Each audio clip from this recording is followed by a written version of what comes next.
Hello everyone, स्वागत है आप सभी का पीसीएस बाय तरुण चैनल पर। जैसे कि आप सभी को पता है कि एमपी जीके के एमसीक्यू को लगा रहे हैं और हम जो बुक कवर कर रहे हैं परीक्षा दाम की बुक को एमपी जीके के लिए मध्य प्रदेश के आपके पूरा वस्तुनिष्ठ प्रश्नों के लिए जो है कवर कर रहे हैं। जैसे कि परीक्षा दाम की बुक में सारे आपके चैप्टर्स कंप्लीट हैं और ये बुक बहुत ही अच्छी आती है। आप इसको ऑनलाइन माध्यम से भी ले सकते हो, जिसकी हमने डिस्क्रिप्शन में लिंक लगा दी है, या फिर अपनी नियरेस्ट लोकेशन से भी ले सकते हो। आज हम किस टॉपिक पर बात करेंगे वो तो आपको बताने वाले हैं, लेकिन अभी तक कितने टॉपिकों पर बात कर चुके हैं। तो हमारा पहला चैप्टर भौगोलिक स्थिति, पड़ोसी राज्य, जिले, संभाग, भौतिक विभाजन, नदी एवं प्रतंत्र परियोजनाओं के बारे में जो है ये 4 टॉपिक पिछली वीडियो में जो है कवर कर चुके हैं। आप लोगों ने बहुत अच्छे से देख ली होगी। आज में होगी जो इस वीडियो के माध्यम से जलप्रपात, नहरें, झीलें एवं मृदा संसाधन के बारे में बात करेंगे। तो एक ही वीडियो में 2 चैप्टर यहाँ पर कंप्लीट जो है हो जाएंगे। चलिए, तो आज हम अपने पहले चैप्टर से बात करें। सबसे पहले जलप्रपात, झीलें एवं नहरों के बारे में। तो मध्य प्रदेश में जमुना जलप्रपात कहाँ है? जल्दी से आप लोग कमेंट करके बताओ, जब तक हम जूम कर लेते हैं। मध्य प्रदेश में जमुना जलप्रपात कहाँ पर है बताइएगा। ठीक है, जमुना जलप्रपात बताइए। आज का हमारा जलप्रपात, झीलें, नहरों में पहला क्वेश्चन आता है, चूलिया जलप्रपात किस स्थान पर स्थित है? भाई वेरी इंपोर्टेंट है। और पिछली क्वेश्चन आपने देखा होगा प्रीवियस वाई PYQ, अगर आपने देखा है तो जल्दी से देख लीजिएगा। चूलिया जलप्रपात किस स्थान पर है? तो भैंसरोड़गढ़ में है। कहां पर है? भैंसरोड़गढ़ है, वहां पर आपका चूलिया जलप्रपात है। अब ये बेसिकली जलप्रपात जो भैंसरोड़गढ़ है वो है कहां पर? तो सबसे पहले तो ये समझो कि ये चूलिया जलप्रपात जो है चंबल नदी पर है। अब चंबल नदी का नाम जैसे आया तो आपके दिमाग में एक चीज तो क्लिक कर गई, भाई चंबल नदी तो राजस्थान में हो सकता है ना? कहां हो सकता है? राजस्थान से संबंधित जो है हो सकता है। तो आपको ऑप्शन रहेगा, यह जलप्रपात राजस्थान के भैंसरोड़गढ़ में चंबल नदी पर स्थित है और यह राजस्थान का सबसे ऊंचा जलप्रपात है, जिसे चूलिया जलप्रपात के रूप में जाना जाता है। तो इंपोर्टेंट क्वेश्चन था। चूलिया जलप्रपात किस नदी पर स्थित है? तो आपका ऑप्शन रहेगा चंबल नदी पर स्थित है। भारत का नियाग्रा किस जलप्रपात को कहा जाता है? तो भारत का नियाग्रा किस जलप्रपात को कहा जाता है? चित्रकूट जलप्रपात को। किस जलप्रपात को? चित्रकूट जलप्रपात को भारत का नियाग्रा कहा जाता है। किस नदी पर है यह? तो आप कहोगे इंद्रावती नदी पर है। कौन सी? इंद्रावती नदी है, उस पर ही भारत का नियाग्रा चित्रकूट जलप्रपात जो है स्थित है। यह छत्तीसगढ़ राज्य के बस्तर जिले में जो है स्थित है और इंद्रावती नदी पर है। इसे भारत का नियाग्रा कहा जाता है और इसकी ऊंचाई 29 मीटर है। कितना मीटर है? 29 मीटर जो है इसकी ऊंचाई है। चलिए नेक्स्ट क्वेश्चन बात करेंगे। चित्रकूट जलप्रपात किस नदी पर है? तो अभी बताया, इंद्रावती नदी पर जो है चित्रकूट जलप्रपात स्थित है। मध्य प्रदेश में सहस्त्रधारा जलप्रपात किस नदी पर है? तो सहस्त्रधारा जलप्रपात की बात की जा रही है। वाटरफॉल सहस्त्रधारा जो है किस नदी पर है? नर्मदा नदी पर है। कौन सी? नर्मदा नदी पर है। तो ये कहां पर है? यह मध्य प्रदेश में है। मध्य प्रदेश के खरगोन जिले में है। ये भी याद रखो, किस जिले में है तो पूछा जाए, खरगोन जिले में है। महेश्वर जिले में, महेश्वर में नर्मदा नदी पर 8 मीटर ऊंचा सहस्त्रधारा जलप्रपात जो है स्थित है। अच्छा, नर्मदा नदी पर कुछ और भी जलप्रपात है, जैसे अमरकंटक में कपिलधारा जलप्रपात है, जबलपुर में धुआंधार जलप्रपात है, खंडवा जिले में मानधाता जलप्रपात है, महेश्वर में सहस्त्रधारा जलप्रपात है और गुजरात में आपके जारवानी जलप्रपात है। और ये सभी जलप्रपात किस नदी पर है? नर्मदा नदी पर जो है बने हुए हैं। तो इनको याद कर लो, एग्जाम में आ सकते हैं, मिलाने के लिए भी पूछे जा सकते हैं। हमने आपसे क्वेश्चन पूछा था कि मध्य प्रदेश में जमुना जलप्रपात कहाँ है? आप लोगों ने किसी ने कमेंट करके नहीं बताया। देखो, मैं उम्मीद कर रहा हूं आप लोग अच्छे से कवर कर रहे होगे। सारी इस किताब में ही क्वेश्चन है, थोड़ा ढंग से पढ़ोगे, सारे क्वेश्चन के आपके आंसर इसमें किताब में मिल जाएंगे। बात की जाए कि धुआंधार जलप्रपात जबलपुर में किस नदी पर देखा जाता है? तो एक क्वेश्चन है कि धुआंधार जलप्रपात जबलपुर में तो है, अब पूछ रहा है किस नदी पर देखा जाता है? तो अभी हमने आपको बताया था नर्मदा नदी पर जो है देखा जाता है। जबलपुर की भेड़ा घाट कहां पर है? जबलपुर के भेड़ा घाट में धुआंधार जलप्रपात है और इसकी ऊंचाई की बात किया तो 18 मीटर ऊंचाई है। सफेद संगमरमर के लिए प्रसिद्ध है। जैसे सफेद जो संगमरमर होते हैं, संग साथ में मर मर संगमरमर, है ना? सफेद संगमरमर के लिए धुआंधार जलप्रपात प्रसिद्ध है। बात करेंगे कौन सा जलप्रपात मध्य प्रदेश में स्थित है? तो इनमें से अब देखा जाए कौन सा जलप्रपात मध्य प्रदेश में, तो ऑप्शन रहेगा धुआंधार जलप्रपात है, भेड़ाघाट में है, नर्मदा नदी पर जो है स्थित है, जबलपुर में है, 18 मीटर ऊंचा है, सफेद संगमरमर के लिए जाना जाता है। कपिल धारा को किस प्रकार वर्णित किया जा सकता है? MPPSC 2018 में आया है। कपिल धारा को किस प्रकार? तो कपिल धारा को आप कहेंगे नर्मदा नदी का जलप्रपात के रूप में वर्णित किया जाएगा। कैसा? कपिल धारा क्या एक जलप्रपात है और किस नदी पर है? तो नर्मदा नदी पर है। कभी पूछा जाए किस जिले में है, तो अनूपपुर जिले में है। और यह उद्गम स्थल, नर्मदा का जो उद्गम स्थल अमरकंटक से होता है, इसके पश्चिम में केवल 6 किलोमीटर दूरी पर ही कपिल धारा जलप्रपात जो है बना हुआ है। अनूपपुर जिले के कुछ नर्मदा नदी पर जलप्रपात है, उनकी बात करें। अनूपपुर जिले में नर्मदा नदी पर दुग्ध धारा बना है, दुर्गा धारा बना है, शंभू धारा जलप्रपात, लक्ष्मण धारा, उपज धारा, ये पांचों जलप्रपात आपके। और छठवां कपिल धारा, यहीं पर लिख देते हैं कपिल धारा। ये 6 जलप्रपात आपके नर्मदा नदी पर जो है अनूपपुर अमरकंटक में बने हुए। बात की जाए मध्य प्रदेश में रनेय झरना किस नदियों पर द्वारा बना है? रने, कौन सा है? रने झरना जो है किस नदियों पर बना है? तो केन एवं खद्दर नदियों पर। अभी कल वाली जो वीडियो थी, पार्ट नंबर 4 की वीडियो थी, उसमें भी रने पर हमने और केन और खद्दर पर बहुत डिटेल में बात की थी। अगर पूछा जाए कि रने जो झरना है कहां पर है, तो मध्य प्रदेश के छतरपुर जिला है। छतरपुर जिला में केन और खद्दर नदियां हैं, उसी पर जो है निर्मित जलप्रपात है। और इसके पास में ही एयरपोर्ट बना है, खजुराहो एयरपोर्ट। तो इसका जो सौंदर्य है वो दिखने लगता है बढ़िया तरीके से। तो रने जलप्रपात खजुराहो में है, एयरपोर्ट के पास में है, छतरपुर जिले में स्थित है। तो और केन और खद्दर नदियों के द्वारा निर्मित है। मध्य प्रदेश में पाताल पानी जिले में है, तो मध्य प्रदेश में पाताल पानी किस जिले में है? पाताल पानी जो है मध्य प्रदेश में किस जिले में है? तो आप कहेंगे इंदौर जिले में। कहां पर है? इंदौर जिले में।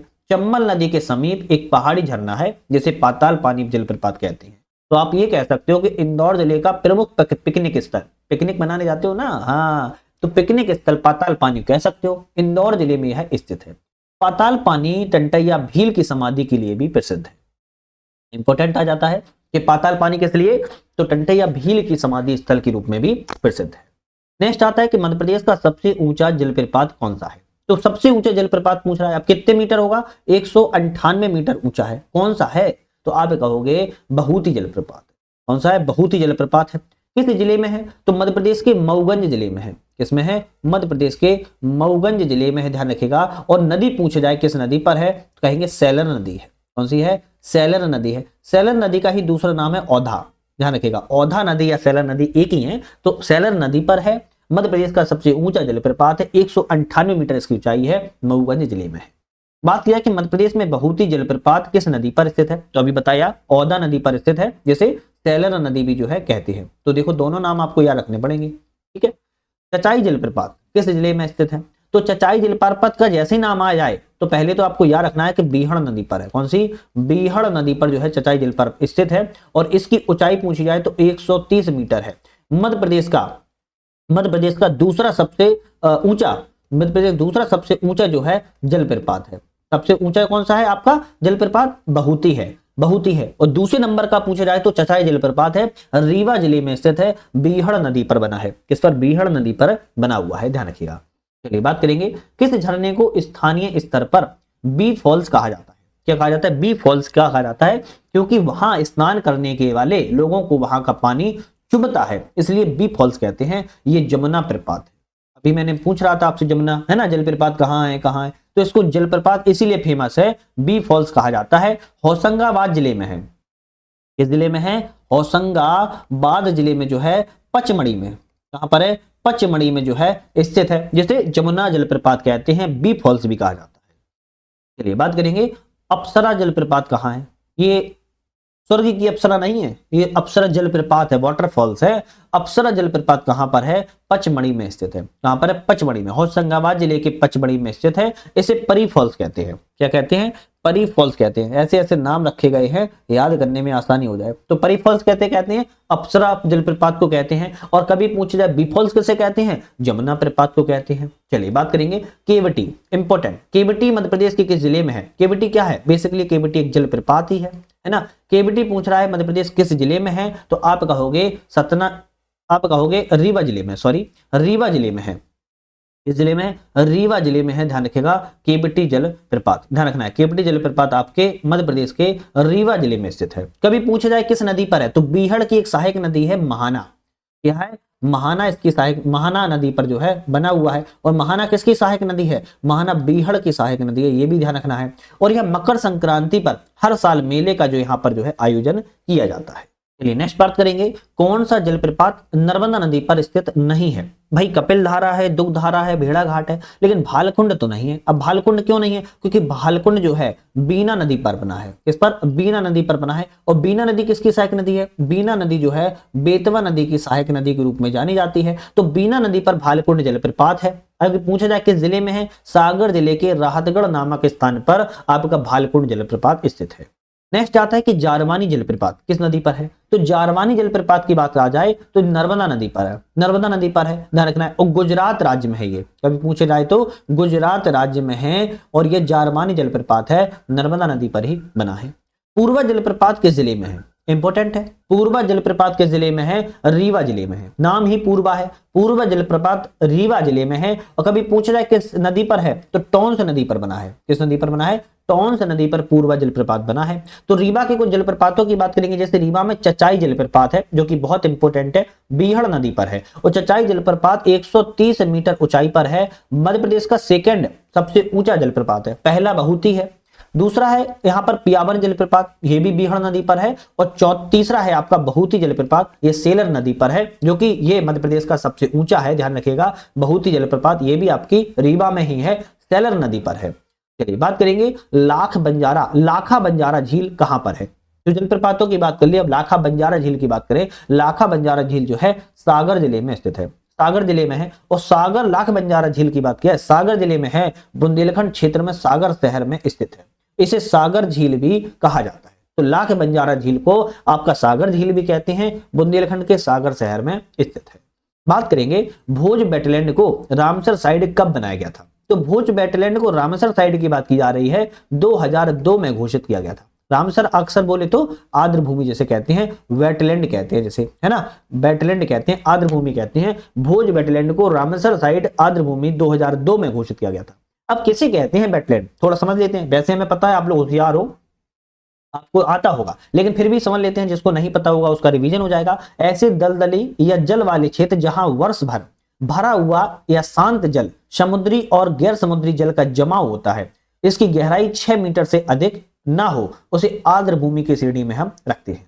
मध्य प्रदेश की भोपाल की झील को रामसर आर्द्र भूमि में 9 अगस्त 2002 को शामिल किया गया था, जिसे भोज वेटलैंड कहते हैं। और यह भोपाल में स्थित है। कहां पर है? यह भोपाल में स्थित है।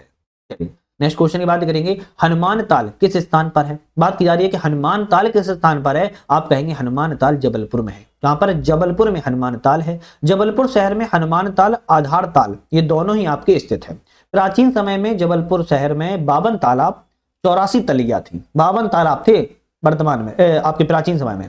इन तालाब और तलैया को निर्माण गोंड शासकों के द्वारा करवाया गया था। वर्तमान में केवल कुछ खास ताल ही सुरक्षित बचे हैं, बाकी जगह जो है शहरीकरण हो गया है। मिट्टी दबा दबा के हमने घर मकान बना लिए। मुंज सागर झील कहां पर है? तो मुंज सागर झील की बात किया है तो मांडू में स्थित है। मांडू में स्थित है। तो मांडू बोले तो धार जिले में है। कहां पर है? धार जिले में, मांडू में परमार वंश के राजा बागपति मुंज ने इस मुंज सागर झील का निर्माण करवाया था। इनमें से कौन सी झील भोपाल में स्थित है? तो इनमें से कौन सी झील भोपाल में है? तो भोपाल में इनमें से लोअर झील है, मोती तालाब झील है, साहेबपुरा झील। तो हम कहेंगे डी ऑप्शन रहेगा, क्योंकि तीनों झीलें भोपाल में। लेकिन भोपाल में कुछ और झीलें भी हैं, उनकी बात करें, जैसे लोअर झील, अपर झील, साहेबपुरा झील, मनीषा झील और मोतिया तालाब झील। ये झील भी आपकी भोपाल में स्थित है। सांक सागर झील किस राष्ट्रीय उद्यान में स्थित है? सांक सागर झील की बात किया, किस राष्ट्रीय उद्यान में स्थित है? तो भाई आप क्या कहोगे? सांक सागर झील जो है किस राष्ट्रीय उद्यान में है? तो आपके माधव राष्ट्रीय उद्यान में है। कहां पर है? माधव राष्ट्रीय उद्यान में। अब माधव राष्ट्रीय उद्यान कहां पर है? तो शिवपुरी जिले में है। और सांक सागर, जादव सागर और माधव सागर, इन कृत्रिम झीलें स्थित है आपके माधव राष्ट्रीय उद्यान में। एक्चुअली माधव नेशनल पार्क है। माधव नेशनल पार्क में ही सांक सागर झील, जादव सागर झील और माधव सागर झील यही स्थित हैं, और इन्हें कृत्रिम झील की श्रेणी में रखते हैं। और यह शिवपुरी जिले में स्थित है। इन झीलों का जल स्रोत मनिहारी नदी है। इन झीलों का जो झीलें हैं, सांक सागर, माधव सागर और जादव सागर, मनिहारी यहाँ से एक नदी है, वहीं इस झीलों के लिए पानी का स्रोत के रूप में कार्य करती है। अप्रैल 2025 तक मध्य प्रदेश में कितनी रामसर भूमि है? तो मध्य प्रदेश में जो है 5 रामसर भूमि है अप्रैल 2025 तक। बात करेंगे 2002 में भोजताल वेटलैंड भोपाल में स्थित सूची में डाली गई थी। भोजताल लैंड को भोपाल में है 2002 में। 2022 में सांग सागर शिवपुरी की डाली गई है वेटलैंड में। सिरपुर तालाब इंदौर में है 2022 में, ये भी डाली गई रामसर साइड में। यशवंत सागर ये भी इंदौर में 2022 में डाली गई। 2022 में तीनों को डाला गया है। आपकी तवा जलाशय जो कि नर्मदापुरम में है 2024 में मध्य प्रदेश में रामसर साइड बनाई गई है। तो 5वें नंबर की ये हो जाती है, पहले नंबर की हो जाती है। तो टोटल आपकी जो है कितना हो जाती है, 5 हो जाती है, ध्यान रखिएगा। तो 2002 में 1, 2022 में 3 और 2024 में 1। बैनीगंज सिंचाई नहर किस जिले में स्थित है? तो बैनीगंज सिंचाई नहर की बात की जा रही है, छतरपुर जिले में स्थित है। कभी पूछा जाए किस तहसील में है बैनीगंज, तो आप कहोगे छतरपुर में भी राजनगर है। क्या है? राजनगर तहसील है, ध्यान रखिएगा, राजनगर तहसील है। तो वहीं पर आपकी बैनीगंज सिंचाई नहर स्थित है। मध्य प्रदेश में पहली नहर कौन सी है? मध्य प्रदेश की पहली नहर की बात की जा रही है, बैनगंगा नहर है और इसका निर्माण 1923 में हुआ था, ध्यान रखिएगा। किस जिले में है कभी पूछा जाए तो आप बता देना, बालाघाट जिले में स्थित है। और मध्य प्रदेश की पहली नहर है जो मध्य प्रदेश की पहली नहर है बैनगंगा नहर। बरोदिया सिंचाई नहर किस जिले में स्थित है? तो बरोदिया सिंचाई नहर की बात की जा रही है, गुना जिले में स्थित है। तो बरोदिया सिंचाई नहर गुना जिले में है और चंबल सिंचाई परियोजना के अंतर्गत आती है। कभी आ जाए किस सिंचाई परियोजना के अंतर्गत? चंबल सिंचाई परियोजना के अंतर्गत जो है यह आती है। बात की जाए गुलाब सागर महान नहर कहां है? तो गुलाब सागर है, गुलाब भी है और सागर भी है, और तीसरी बात महान भी है। तो गुलाब सागर महान नहर जो है सीधी जिले में स्थित है। कहां पर है? गुलाब सीधा नहीं होता है, सागर भी सीधा नहीं होता है, महान आदमी भी सीधा नहीं होता है। तो गुलाब महान सागर झील जो है सीधी जिले में स्थित है और इसका नामकरण 1984 इसका निर्माण 1984 में किया गया था। सीधी जिले में यह स्थित है। बात करेंगे पायली जल परिसर कहां है? पायली जल परिसर की बात कर रहा है तो सिवनी जिले में स्थित है पायली जल परिसर। बात की जाए पायली जल परिसर की, सिवनी और जबलपुर की सीमा पर बरगी जलाशय के समीप स्थित है और यह सिवनी जिले का प्रमुख पर्यटन स्थल के रूप में जाना जाता है। किसे मध्य प्रदेश का झीलों का शहर कहते हैं? तो इसका तो हमें लगता है कि इसका क्वेश्चन ना भी बताएं तब भी चल जाएगा। भोपाल को कहते हैं। किसको कहते हैं? भोपाल को मध्य प्रदेश का झीलों का शहर जो है कहते हैं। मध्य प्रदेश की राजधानी भोपाल ही है और इसे झीलों की नगरी भी कहते हैं क्योंकि यहाँ पर कई सारी झीलें पाई जाती हैं, जैसे बड़ी झील भोजताल है, मनीषा लेक है, मोती ताल है और साहेबपुरा लेक आदि और भी हैं, लेकिन ये प्रमुख झीलें हैं जो आपके मध्य प्रदेश के भोपाल में है। एक तरफ झील है और एक तरफ स्थान है, कौन सा ऑप्शन यहाँ पर करेक्ट है? चलिए बात की जाए, जैसे बात करी जाए हनुमान ताल आपकी जबलपुर में है। यशवंत सागर की बात की जाए तो आपकी इंदौर में है।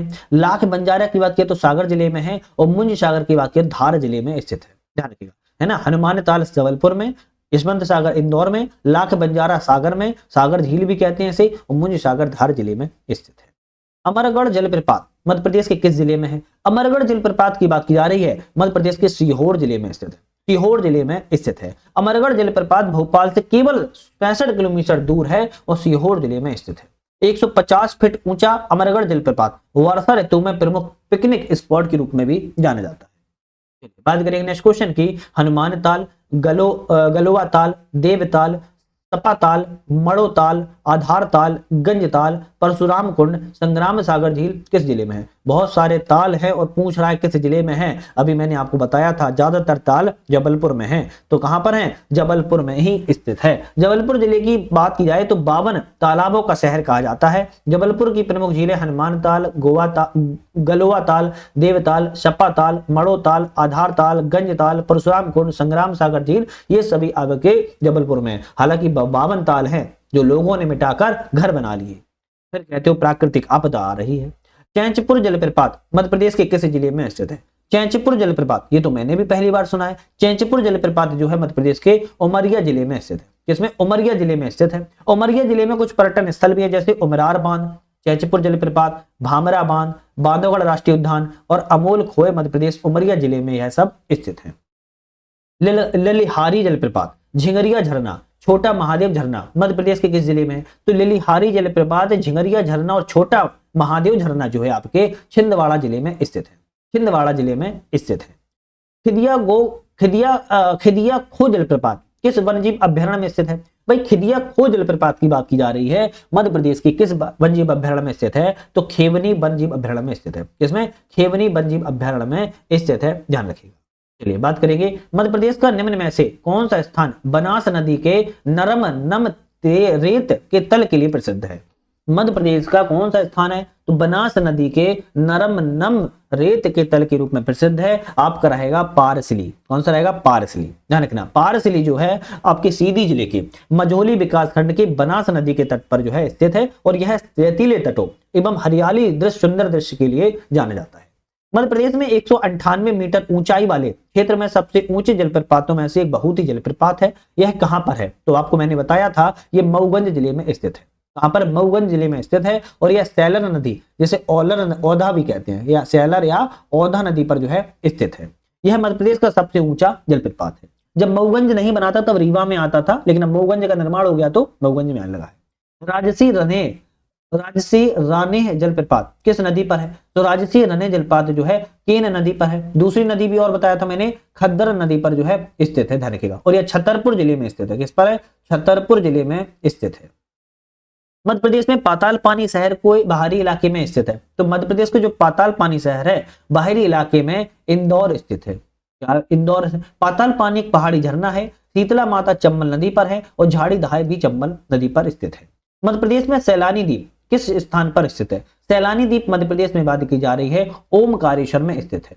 तो सैलानी द्वीप ओमकारेश्वर में स्थित है और इंदौर से लगभग 80 किलोमीटर की दूरी पर ही सैलानी द्वीप स्थित है।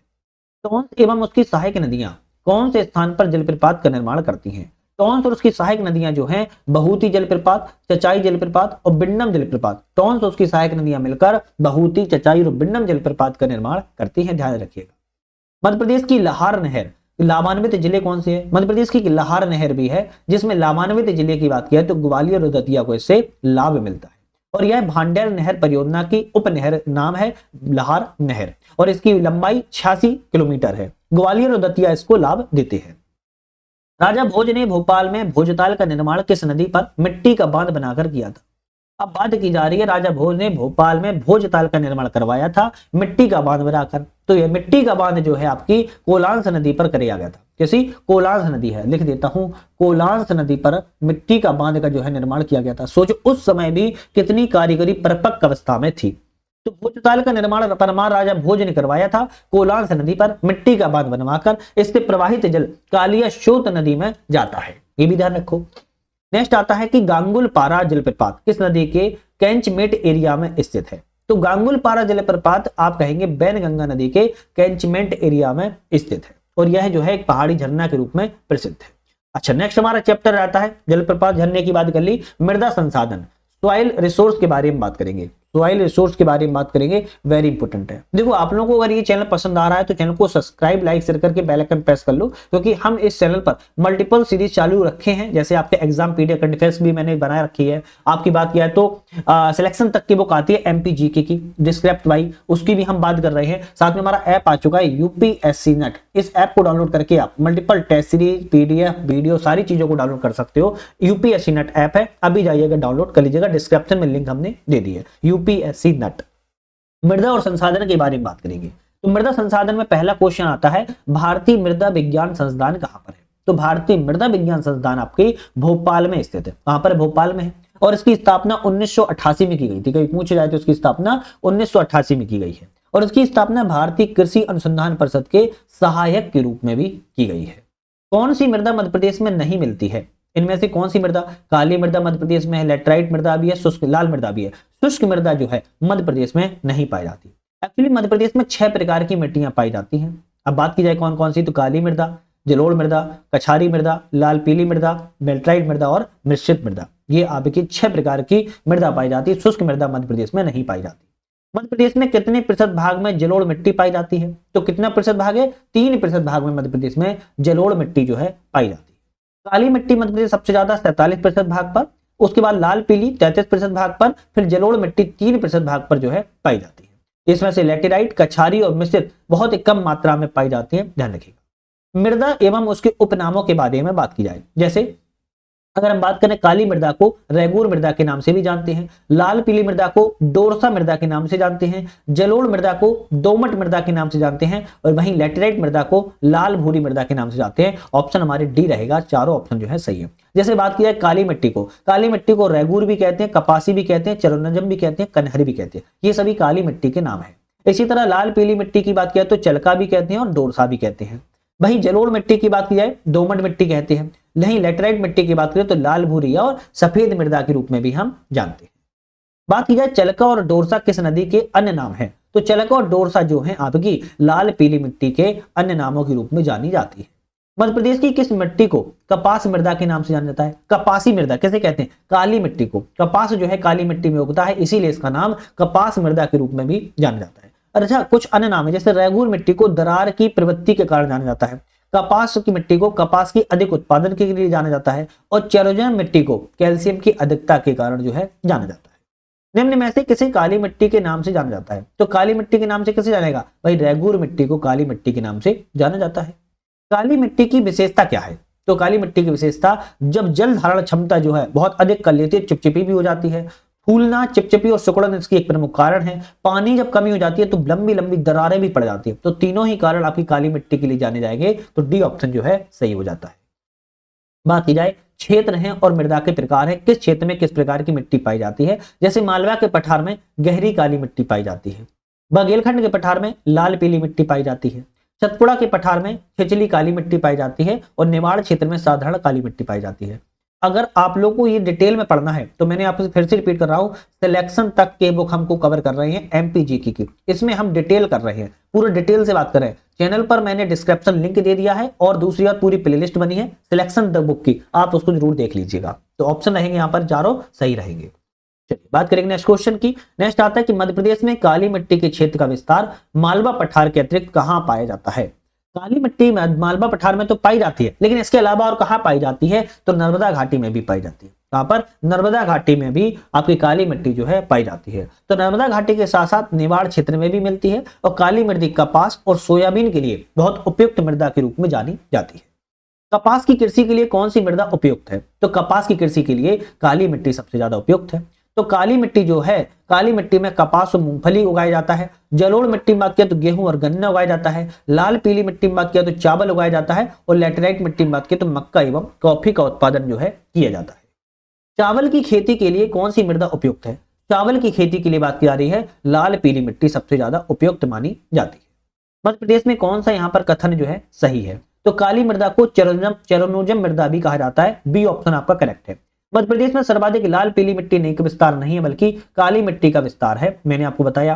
कपास के लिए जलोढ़ मृदा उपयुक्त नहीं है, कपास के लिए काली मिट्टी उपयुक्त है, ध्यान रखिएगा। और चंबल घाटी में मिश्रित मृदा नहीं पाई जाती है, चंबल घाटी में कछारी मृदा पाई जाती है। तो ए, सी और डी गलत थे, जबकि बी ऑप्शन आपका करेक्ट था। दक्षिणी बुंदेलखंड क्षेत्र में साधारणता किस प्रकार की मृदा पाई जाती है, तो काली मिट्टी दक्षिणी आपके बुंदेलखंड क्षेत्र में देखने को मिलती है। तो बुंदेलखंड एक्चुअली क्षेत्र में जो है आपकी काली मिट्टी का क्षेत्र के लिए जाना जाता है। कौन सा काली मिट्टी का एक प्रकार है, बात की जा रही काली मिट्टी का प्रकार क्या है, तो गहरी काली मिट्टी, साधारण काली मिट्टी, छिछली, तीनों ही प्रकार की जो है ब्लैक सॉइल के रूप में जानी जाती है। ब्लैक सॉइल की बात की जाए भाई, इनके उप प्रकार कौन कौन से हैं, गहरी काली मिट्टी, साधारण काली मिट्टी, छिछली काली मिट्टी है। अब इनका भी डिवीजन है, जैसे साधारण काली मिट्टी निवाड़ क्षेत्र में पाई जाती है, गहरी काली मिट्टी मालवा क्षेत्र में पाई जाती है, छिछली काली मिट्टी जो है सतपुड़ा के क्षेत्र में पाई जाती है। तो गहरी, साधारण, छिछली ये सभी काली मिट्टी के प्रकार हैं, अलग अलग क्षेत्रों में इनका जो है वर्गीकरण किया गया है।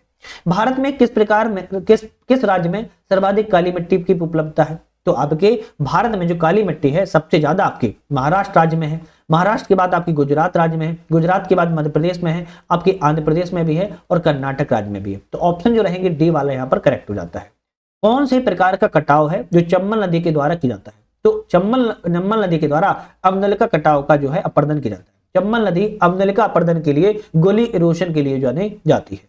इस प्रकार के जब बनाती है अवनलिका अपर्दन तो खंडर को बीहड़ कहा जाता है। ऐसे मान लो ये नदी निकल रही है तो यहाँ बड़े बड़े ऐसे खंडर से बना देगी तो उसको हम बीहड़ कहते हैं। और चंबल नदी अवनलिका अपर्दन के लिए ही जानी जाती है, और सर्वाधिक मध्य प्रदेश में बीहड़ प्रभावित जिला मुरैना है, उसके बाद भिंड है, और फिर श्योपुर का नाम आता है। मध्य प्रदेश में उत्खात भूमि किसका परिणाम है, उत्खात भूमि मध्य प्रदेश में अवनलिका अपर्दन का परिणाम है। मध्य प्रदेश में किस जिले में मृदा अपर्दन की समस्या सर्वाधिक है, तो मुरैना जिले में मध्य प्रदेश में अपर्दन की समस्या, बीहड़ की समस्या सबसे ज्यादा मुरैना जिले में ही है। अम्लीय मृदा का पीएच मान कितना होता है, भाई अम्लीय मृदा का पीएच मान की बात की जा रही है 7 से कम होता है। कितना होता है, 7 से कम होता है, ध्यान रखिएगा 7 से कम होता है। एक्चुअली अम्लीय वर्षा क्यों होती है, तो अधिक वर्षा के कारण जो मृदा की ऊपरी सतह है वो क्षारीय तत्व जैसे कैल्शियम, मैग्नीशियम पानी में बह जाते हैं, और जिसके परिणाम स्वरूप जो मृदा का पीएच मान है वो 7 से कम हो जाता है और ऐसी मृदा को हम अम्लीय मृदा के रूप में जानते हैं। अगर मिट्टी अम्लीय है, सुधार के लिए इसका किस चीज का प्रयोग किया जाए कि लाभदायक हो जाए? तो सुधार के लिए चूने का प्रयोग किया जाता है। अगर मान लो मिट्टी अगर कैसी अम्लीय हो जाती है तो चूने का प्रयोग किया जाता है उसमें, फिर वह जो है उसका लाभ उठा सकते हैं। तो चूने का प्रयोग करके उसी अम्लीय मृदा को साफ किया जा सकता है। क्षारीय मृदा के क्षेत्रों में पाई जाती है। तो क्षारीय मृदा कम वर्षा वाले क्षेत्रों में, जहां पानी की वर्षा कम होती है, उसमें हम क्षारीय मृदा की श्रेणी में रखते हैं। क्यों? क्योंकि कम वर्षा के कारण क्षारीय तत्व जैसे कैल्शियम, मैग्नीशियम और सोडियम घुलनशील होकर पानी के साथ नष्ट नहीं हो पाते और ऊपरी सतह पर ही एकत्रित बने रहते हैं। क्योंकि पानी नहीं बढ़ता तो मिट्टी पर ही वो है जमा हो जाते हैं, जिसके परिणाम स्वरूप क्या होता है? मृदा का पीएच मान 7 से अधिक हो जाता है और ऐसी मृदा को हम क्षारीय मृदा कहते हैं। और अगर क्षारीय मृदा है तो उसको सुधार के लिए किस चीज का प्रयोग किया जाता है? तो जिप्सम का प्रयोग किया जाता है। तो ध्यान रखना है आपको, अगर मृदा अम्लीय है तो अम्लीय मृदा को लाभ देने के लिए चूने का प्रयोग किया जाता है। और बात की जाए कि अम्लीय अगर मृदा अगर क्षारीय है तो क्षारीय मृदा को दूर करने के लिए जिप्सम का प्रयोग जो है किया जाता है। तो दोनों क्वेश्चन इंपोर्टेंट है, उसको थोड़ा अच्छे से ध्यान रखो, अधिक इंपोर्टेंट रहेंगे। कभी जिप्सम ना आए तो पायराइट आए, पायराइट का भी प्रयोग किया जाता है, लेकिन जिप्सम ही आता है ज्यादातर क्वेश्चन में। मध्य प्रदेश में धान की खेती के लिए सबसे उपयुक्त लाल पीली मृदा का विस्तार किस जिले में पाया जाता है? लाल पीली मृदा का विस्तार जो मध्य प्रदेश में है, बालाघाट जिले में सबसे ज्यादा देखने को मिलता है। काली मिट्टी के रंग का जिम्मेदार क्या है? तो काली मिट्टी का रंग काला क्यों होता है? तो टेटेनीफेरस मैग्नेटाइट के कारण। क्या है? टेटेनीफेरस मैग्नेटाइट के कारण जो है काली मिट्टी का रंग काला हो जाता है। तो ये इंपोर्टेंट क्वेश्चन है, थोड़ा ध्यान रखो। लाल मिट्टी का रंग लाल क्यों होता है? तो फेरिक ऑक्साइड के कारण। जो फेरिक या फेरस ऑक्साइड होता है, फेरिक ऑक्साइड एक्चुअली क्या होता है? आयरन होता है। आयरन की अधिकता के कारण जो है लाल रंग मिट्टी का हो जाता है। बात की जाए लेटेराइट मिट्टी का लाल रंग लाल भूरा या सफेद किस तत्व के कारण होता है? तो लेटेराइट मिट्टी का रंग जो है लाल भूरा होता है। तो ये किस कारण होता है? तो आप कहोगे केओलिन के कारण होता है। केओलिन होता है, केओलिन तत्व के कारण जो है लेटेराइट मिट्टी का रंग लाल एवं भूरा हो जाता है। किस मृदा का उपयोग मिट्टी के बर्तन और ईंट बनाने में किया जाता है? तो किस प्रकार की? तो लेटेराइट मिट्टी का प्रयोग जो है मिट्टी के बर्तन एवं ईंट बनाने में जाता है। लेटेराइट एक्चुअली लैटिन शब्द है और इसका अर्थ होता है ब्रिक्स या ईंट, इसीलिए लेटेराइट मिट्टी ईंट यानी मिट्टी से बर्तन बनाए जाते हैं। मध्य प्रदेश में कछारी मिट्टी का क्षेत्र कहां पर है? तो कछारी मिट्टी का क्षेत्र चंबल घाटी क्षेत्र को कछारी मिट्टी का क्षेत्र कहते हैं, क्योंकि चट्टानों के टूट फूट से निर्मित होती है। नदियों के द्वारा बाई गई मृदा कछारी मृदा जो है कहलाती है। और कछारी मृदा मध्य प्रदेश के उत्तरी क्षेत्र के चंबल घाटी में सबसे ज्यादा पाई जाती है। जलोढ़ मिट्टी के उपजाऊ होने का मुख्य कारण क्या है? तो जलोढ़ मिट्टी के उपजाऊ होने का सबसे ज्यादा कारण है कि इसमें सर्वाधिक उपजाऊ मृदा कहते हैं, क्योंकि इसमें पोटास की अधिकता होती है। पोटास की अधिकता के कारण यह मिट्टी सर्वाधिक उपजाऊ हो जाती है, ध्यान रखना है। चरोनोजम मृदा चरोनोजम किस मृदा को कहा जाता है? चलो भाई बताओ आप लोग क्वेश्चन, चरोनोजम किस मृदा को कहते हैं? बताओ जल्दी से। चलिए नेक्स्ट आता है, किस मिट्टी को स्वयं जोत कल वाली मिट्टी कहते हैं? मतलब को स्वयं की जोतने वाली मिट्टी कैसे कहते हैं? काली मिट्टी कहते हैं। क्योंकि काली मिट्टी को मैंने आपसे बताया था, जब पानी जब इसमें ज्यादा आ जाता है तो चिपचिपी हो जाती है, जब ये सूख जाती है तो इसमें दरारें पड़ने लगती है। इसीलिए सिंचाई की इसमें अधिक आवश्यकता नहीं होती है। क्यों? क्योंकि स्वयं जुताई वाली मिट्टी के रूप में काली मिट्टी को जाना जाता है। काली मृदा को चरोनोजम किस कारण से कहा जाता है? तो काली मृदा को चरोनोजम जो है कैल्शियम की अधिकता के कारण कहा जाता है। जब कैल्शियम की अधिकता हो जाती है तब काली मिट्टी को चरोनोजम मिट्टी के रूप में भी हम जानने लगते हैं। मध्य प्रदेश में काली मिट्टी के संबंध में कौन सा कथन सही नहीं है, गलत कौन सा है? यह दक्खन लावा के अपक्षय से निर्मित की गई है, बिल्कुल करेक्ट है। इस मिट्टी में नाइट्रोजन, फास्फोरस, जैव पदार्थों की मात्रा नहीं, इस मिट्टी में नाइट्रोजन, फास्फोरस, जैव पदार्थों की मात्रा कम पाई जाती है। इस मिट्टी में नमी धारण करने की क्षमता अधिक होती है, बिल्कुल करेक्ट है। और यह मिट्टी मुख्यतः राज्य के पश्चिमी भागों में पाई जाती है, मालवा क्षेत्र में तो हम कहेंगे ये भी करेक्ट है। 2000 MPPSC 25 में आया क्वेश्चन, देखो नया वाला क्वेश्चन है। तो मध्य प्रदेश में जो काली मिट्टी है लावा के अपक्षय से निर्मित होती है, नमी धारण करने की क्षमता अधिक होती है, मुख्यतः राज्य के पश्चिमी भागों में पाई जाती है, चूने की मात्रा इसमें काली मिट्टी में अधिक पाई जाती है, ध्यान रखिएगा। चलिए बात करेंगे निम्नलिखित में से क्या मृदा अपरदन का कारण है? मृदा अपरदन का कारण क्या है? वृक्षों की कटाई करना कारण है, वनों में आग लगाना ये भी कारण है, फसल चक्र का अभाव ये भी कारण। तो हम कहेंगे डी, सभी ऑप्शन मृदा अपरदन के कारण ही बने हुए हैं। बहते हुए जल वायु के प्रवाह के द्वारा मृदा को एक स्थान से दूसरे स्थान पर ले जाना मृदा अपरदन कहलाता है। चाहे उड़ाकर वायु सॉइल को ले जाए या पानी का प्रवाह एक स्थान से दूसरे स्थान पर मृदा को ले जाए, उसको मृदा अपरदन ही कहते हैं। वृक्षों की कटाई करना, वृक्षों की कटाई कर देते हो तो जो जड़ें पानी को रोके रखती हैं, जब पानी बहता है या वायु चलती है तो फिर वो उड़ने लगती है, जब वृक्षों की कटाई कर देती है। वनों में आग लगा देना तो सेम कंडीशन हो जाती है, तो वृक्ष ही कट गए, वृक्ष में आग लगा दी, वृक्ष नहीं बचे तो मिट्टी से अलगाव खत्म हो जाता है, अलगाव होने लगता है। फसल चक्रण का अभाव, अब मान लो गेहूं के साथ अगर धान बोया जाता है, धान की जगह कुछ और बो रहे हो, ये भी एक प्रॉब्लम हो जाती है। सिंचाई त्रुटिपूर्ण विधियां, अब सिंचाई की आजकल लोग ऐसी ऐसी विधियां अपनाने लगे हैं जिससे मिट्टी का अपरदन होने लगता है, मिट्टी का ह्रास होने लगता है। ये सब कारण मृदा के अपरदन के हैं। मध्य प्रदेश के किस क्षेत्र में काली मिट्टी नहीं पाई जाती? तो मध्य प्रदेश के क्षेत्र में काली मिट्टी नहीं पाई जाती, ऑप्शन आ रहा है, तो आपका ऑप्शन रहेगा बघेलखंड में काली मिट्टी नहीं पाई जाती, जबकि मालवा पठार में पाई जाती है गहरी मिट्टी, नर्मदा घाटी में पाई जाती है सड़क काली मिट्टी, सतपुड़ा सीढ़ी में पाई जाती है आपकी छिछली काली मिट्टी, और बघेलखंड में भी पाई जाती है, बघेलखंड में पाई जाती है लाल पीली मिट्टी। कैसी? लाल पीली मिट्टी आपकी बघेलखंड में पाई जाती है। तो सी ऑप्शन आपका गलत था। कौन सी विशेषता मध्य प्रदेश की काली मिट्टी के संदर्भ में सही नहीं है? इसमें काली मिट्टी को कपास की मिट्टी के रूप में भी जाना जाता है, करेक्ट है, सही है। तो नमी ग्रहण करने की क्षमता अधिक होती है, ये भी सही है। इस काली मिट्टी में रेत की मात्रा अधिक होती है, नहीं, काली मिट्टी में रेत की मात्रा अधिक नहीं होती है, ध्यान रखना है। तो रेत की मात्रा अधिक नहीं होती है, जोत वाली मिट्टी कहते हैं इसको, ध्यान रखना है, जोत वाली मिट्टी कहते हैं। इसकी संरचना गांठदार लेकिन कभी कभी भुरभुरी भी होती है, हाँ बिल्कुल बात ठीक है। सी ऑप्शन यहाँ पर जो है गलत था। 2023 में ये भी क्वेश्चन आपका आया हुआ है। बघेलखंड में मुख्यतः कौन सी मिट्टी पाई जाती है? तो बघेलखंड में पूछ रहे हैं कौन सी मिट्टी, तो लाल पीली मिट्टी सबसे ज्यादा जो है पाई जाती है, ध्यान रखिएगा। और लाल मिट्टी का रंग क्यों होता है? फेरिक आयरन ऑक्साइड के कारण होता है, जो कि मैंने आपको बताया। तो हमने आज अपने 1 मिनट की बात सुन लो, इतना आप लोगों ने वक्त मुझे दिया है, थोड़ा सा और वक्त मांगता हूं, 1 मिनट का सुन लो।